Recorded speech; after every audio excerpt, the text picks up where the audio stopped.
नमस्कार, आप सुन रहे हैं रवि रंजन गोस्वामी का लघु उपन्यास संकल्प मृद्विका के साथ। चैप्टर 4 निरीक्षण वाले दिन। बाल किशन दूल्हे की तरह सजा धजा सरकारी स्कूल के प्रिंसिपल के कमरे के बाहर पड़ी बेंच पर बैठा पसीना पसीना हो रहा था। टाई फांसी का फंदा सी लग रही थी। डिसूजा और गोपीनाथ स्कूल का चक्कर लगा कर लौटे। बालकिशन उन्हें देखकर खड़ा हो गया। डिसूजा का ध्यान उसकी ओर गया। गोपीनाथ ने अभी तक बालकिशन के बारे में उनसे कोई बात नहीं की थी। अंदर जाकर डिसूजा ने पूछा, बाहर जो युवक खड़ा है वो कौन है? गोपीनाथ ने कहा, सर वो मेरा पुत्र है, उससे मैं आपसे मिलाने लाया था। 10वीं अच्छे अंकों से पास किया है। आपकी मेहरबानी हो जाए तो लड़के की जिंदगी बन जाए।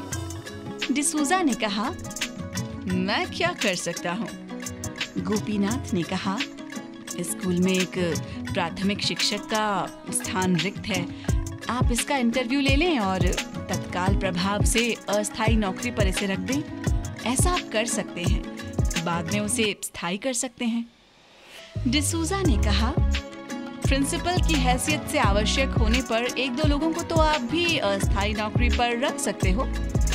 गोपीनाथ ने कहा, अपने पुत्र के लिए ऐसा करने में मुझे कुछ संकोच था। आपके द्वारा किए जाने पर कोई कुछ गलत नहीं कहेंगे।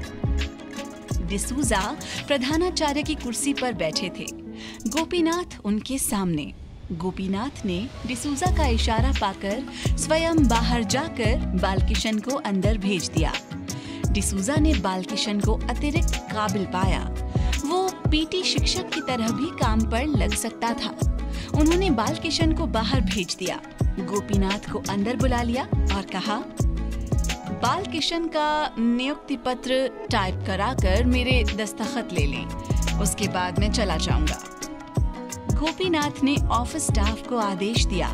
उन्होंने भोजन की व्यवस्था अपने घर से ही की हुई थी।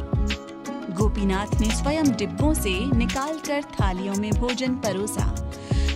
भोजनोपरांत मिष्ठान की भी व्यवस्था थी। भोजन से संतुष्ट होकर डिसूजा सरकारी गाड़ी में बैठकर वापस चले गए। गोपीनाथ के घर पर उस दिन उत्सव का वातावरण रहा। बालकिशन को थोड़ी घबराहट थी कि वो क्या और कैसे पढ़ाएगा, लेकिन समय के साथ प्रशिक्षण और अनुभव पाकर और अपने पुरुषार्थ से उसकी गिनती अच्छे अध्यापकों में होने लगी।